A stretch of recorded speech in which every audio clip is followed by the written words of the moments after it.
विद्यार्थ्यांच्या आंदोलनासमोर केंद्र सरकार अखेर झुकले असून केंद्रीय शिक्षण मंत्री धर्मेंद्र प्रधान यांचा राजीनामा घेतला आहे। केंद्रीय शिक्षण मंत्र्यांचा राजीनामा होताच धुळ्यात आंबेडकरी संघटनांच्या वतीने डॉ. बाबासाहेब आंबेडकर यांच्या पुतळ्याजवळ फटाके फोडत एकमेकांना पेढे भरवत जल्लोष साजरा करण्यात आला। या जल्लोषात वंचित बहुजन आघाडी, आझाद समाज पार्टी, भीम आर्मी, दक्ष पत्रकार संघ यांच्यासह विविध संघटनांनी सहभाग नोंदवला होता। नीटचा पेपर लीक झाल्याने गेल्या अनेक दिवसांपासून सीजेपीच्या वतीने दिल्लीच्या जंतर मंतर मैदानावर विद्यार्थ्यांनी आंदोलन पुकारले होते।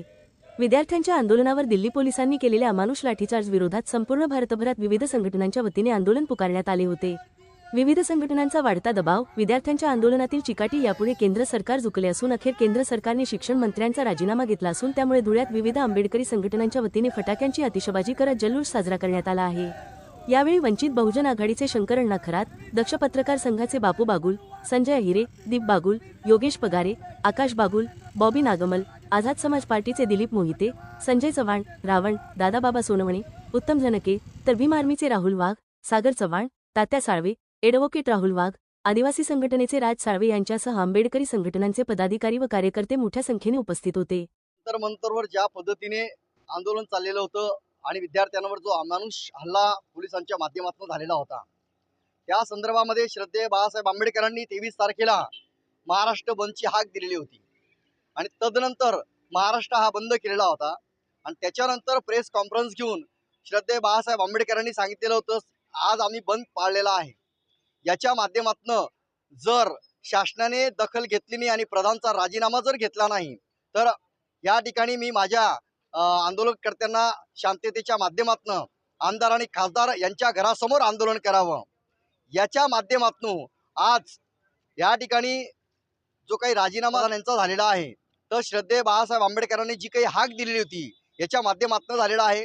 म्हणून या ठिकाणी जे काही यश संपूर्ण आंबेडकर चळवळीचं आहे, कारण की जंतर मंतरवर जय हिंद जिंदाबाद त्याच पद्धतीने जय भीमचा जो काही नारा होता आणि आंबेडकर चळवळ ज्या पद्धतीने एकजुटलेली होती त्या माध्यमातून या ठिकाणी संपूर्ण विद्यार्थ्यांसह संपूर्ण समाजातील विद्यार्थ्यांना या ठिकाणी न्याय मिळालेला आहे।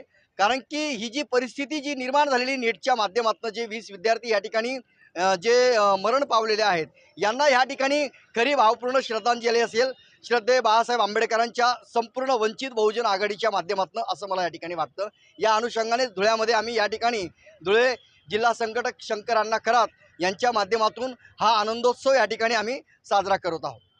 भारतामध्ये सत्ताधारी वर्गाचा जो काही अमानुष छळ सुरू होता त्या संदर्भामध्ये पहिल्यांदा बुद्धिजीवी वर्गाने जे काही आंदोलन सुरू केलं नीटच्या परीक्षेच्या संदर्भामध्ये, तर त्या आंदोलनाने भारताला एक नवीन रस्ता दाखवलेला आहे की याच्यापुढे जरी सत्ता अमानुषपणे तुमच्या हातामध्ये असली तर तिचा वापर आपण करू शकणार नाही। या देशातला बुद्धिजीवी वर्ग रस्त्यावर येऊन तुम्ही घेतलेल्या अमानुष निर्णयाला कठोरपणे चिरडू शकतो।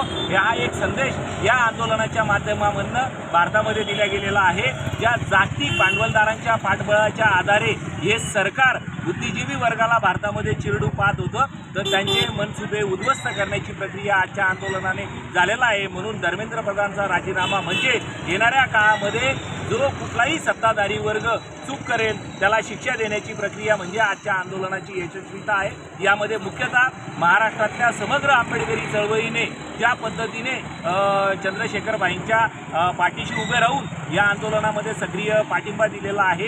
यामध्ये दुसरी एक महत्त्वाची गोष्ट आहे, भारत मातेचा विजय असो, इन्क्लाब जिंदाबाद आणि जय भीमचा नारा याच्यासोबत आपल्याला दिल्लीच्या त्या नीटच्या परीक्षेच्या दरम्यान जातीविरहित आंदोलनामध्ये दिसलेला आहे। म्हणून मला असं वाटतं की भारताची ही येणाऱ्या काळातली एक सूचक नांदी आहे असं आपण या आंदोलनाच्या निमित्ताने म्हणू शकतो।